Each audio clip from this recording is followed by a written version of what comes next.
Hi guys, so as we know, Nigel Farage is one of, if not the greatest cheerleaders for Brexit. And when it comes to issues like fishing and farming, well, he was wrong. And we can expand on that. Because back in 2018, he talked about how the steel industry would benefit when Britain left the European Union. This was during the time of negotiations on the type of Brexit that would take place. But Farage was clear. Leaving the EU would benefit the UK steel sector. Let's hear what he said at the time, and then let's see some Brexit reality. There's been an industrial massacre of heavy engineering and industry in this country, and the primary cause is expensive electricity, expensive energy, a process that was begun by the European Union, though to be fair made worse by George Osborne and this government. That's the first problem. The second problem is we've given away control over trade and over tariffs.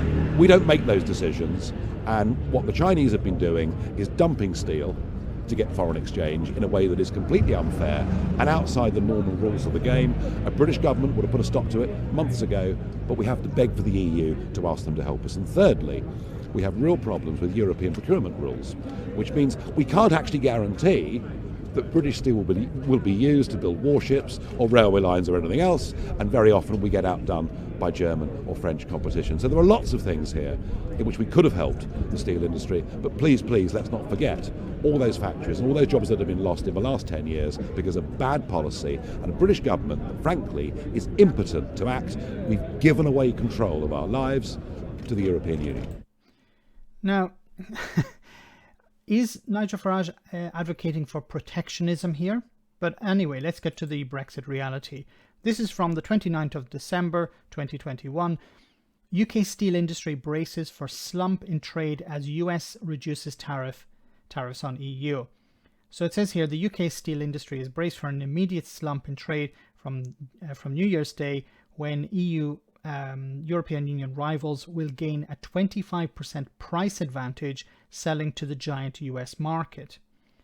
It goes on to say the International Trade Secretary Anne-Marie Trevelyan earlier this month invited the US Commerce Secretary for further discussions in London, which are understood to be scheduled for January. However, an industry source said that they're not optimistic that a deal will be reached quickly. So it seems that the EU and the US have agreed to cut these tariffs, but the UK is being excluded. So why is the UK being excluded? Well, I talked about this before.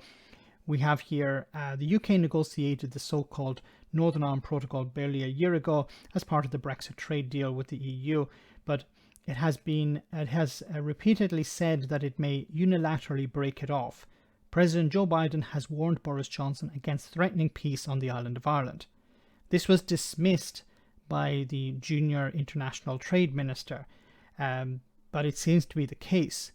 Now, Unite has responded to this, the trade union, who have said, it says here, Harish Patel, the national officer for steel at Unite, a trade union representing many British steel workers, said the government needed to explain why the EU had a deal but the UK did not, amid reports that the US was holding back over the UK's threats to unilaterally change post-Brexit trading rules governing Northern Ireland. So the US have said, look, you touch peace, if you affect peace in Northern Ireland, we're not going to cut the tariffs on trade, on steel. Was Nigel Farage wrong here? Well, Nigel actually wanted a harder Brexit. The deal that Boris Johnson got was to include Northern Ireland within the single market, to protect peace in Northern Ireland, to make sure that there's no hard border on the island of Ireland. Nigel Farage probably would have preferred to have a border on the island of Ireland, because I'm not sure what type of Brexit he was going to present to the public, because he never actually explained Brexit to people. He talked about how things would be wonderful, but he never actually explained the type of Brexit that he was selling, and he never explained where he would put a border. Nigel Farage's Brexit would have been much worse than Boris Johnson's, and Boris Johnson's is pretty bad. So Nigel was wrong here. It's better to be inside the European Union, especially when it comes to trade in steel. Let me know in the comment section, guys, what you think about all of this. As always, your comments are greatly appreciated. Thanks a lot.